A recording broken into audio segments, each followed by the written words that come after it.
বিসমিল্লাহির রহমানির রহিম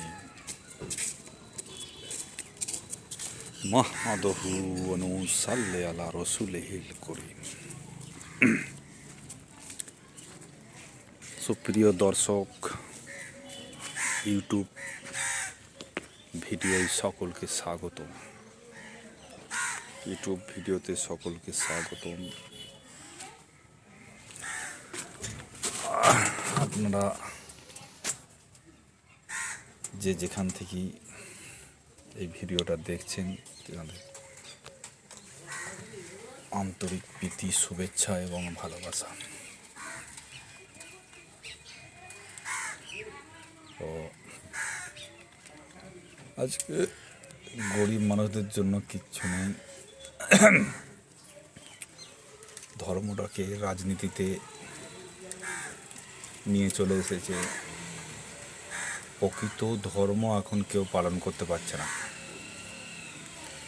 প্রকৃত ধর্ম কেউ পালন করে না। কারণ হচ্ছে যে সাধারণ মানুষ, অন্ধভক্ত মানুষ, যারা গরিব, যারা অতটা চিন্তা ভাবনা করতে পারে না, তাদেরকে উদ্বুদ্ধ করে দেওয়া হচ্ছে, তাতিয়ে দেওয়া হচ্ছে, মাঝখানে ধর্ম রেখে রাজনীতির কাজ করে মানুষের আসল চিন্তা ভাবনাটাই দূর করে দিচ্ছে। তাই মানুষ এখন আর প্রকৃত ধর্ম পালন করতে পারে না, রাজনীতির সঙ্গে যুক্ত ধর্ম, সেই ধর্মই পালন করতে হচ্ছে।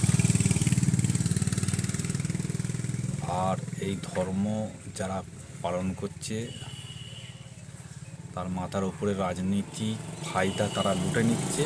লুটে নিয়ে তারা সাধারণ অন্ধভক্তদের বিভিন্নভাবে মাথা মগজ ধোলাই করে একাকার করে দিচ্ছে। বিনা টাকাতে ধর্ম প্রচার হয় না, বিনা টাকায় ধর্ম প্রচার হয় না। তো টাকা দিয়ে আমাদের ওয়াজ শুনতে হয়, টাকা দিয়ে। বিনা টাকায় কিছু হয় না। তো ধর্ম ব্যবসায়ীরা প্রচুর টাকা লুটে নিচ্ছে, ধর্ম ব্যবসায়ীরা। আর যেসব মানুষরা, অনেক মানুষ আছেন ব্যবসা, অন্য ব্যবসা করছেও, কিন্তু ধর্মের সঙ্গে যুক্ত থাকার ফলে তাদের ব্যবসাটা উন্নতি হচ্ছে প্রচুর। কীরকম? রাজনীতিবিদদের ধর্মের সঙ্গে জড়িত, ধর্মের নাম দিয়ে যারা রাজনীতি করছে, তাদের সঙ্গে সংযুক্ত থেকে তাদের যে রাজনীতির ক্ষেত্রে যে কাজকর্মগুলো রাজনীতির, সেগুলো তৈরি করতে গেলে যে ব্যয় সাপেক্ষ, সেই ব্যয় ক্রয় করতে হয়। সেই যে ব্যবসা করছে এবং সেই রাজনীতির সঙ্গে যুক্ত আছে, সেই ধর্মের সঙ্গে যুক্ত আছে, তো তারা সেই ব্যবসাতে উন্নতি করে ফেলছে। ব্যবসায় মাল বেশি সেল হচ্ছে। ধরুন একটা ধর্ম, একটা মসজিদ বানাতে হবে, তো মসজিদ বানাতে গেলে টাকার দরকার। তারা বিভিন্ন জায়গা থেকে চাঁদা কালেকশন করেছে। ইট কিনতে হবে, বালি কিনতে হবে, সিমেন্ট কিনতে হবে। তো কি সেখানে ইট, বালি, সিমেন্ট কিনতে হবে, তো সেইগুলো কিনতে হবে দোকানদারের সঙ্গে।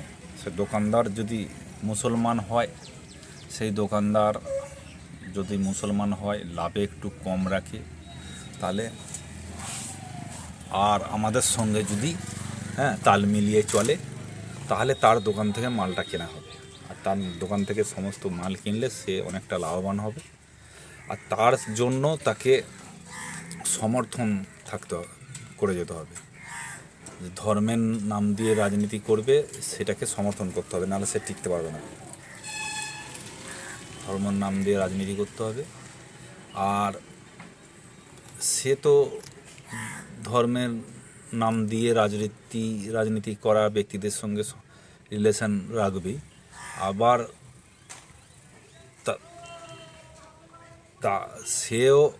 তাকেও আবার অন্য কমজোরি মানুষরাও সমর্থন করে থাকতে হবে তার সঙ্গে।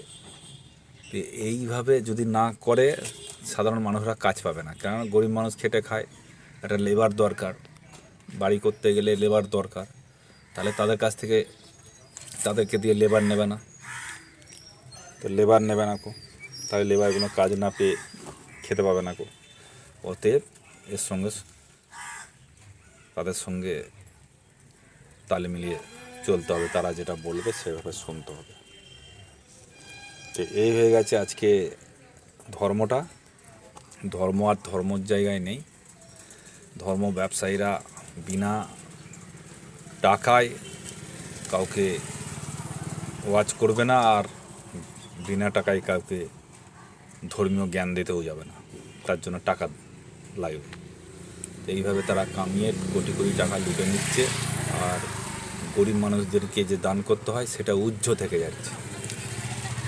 গরিব মানুষদের যে ধর্মে গরিব মানুষদের দান করার কথা আছে সেটা উজ্জ্ব থেকে যাচ্ছে।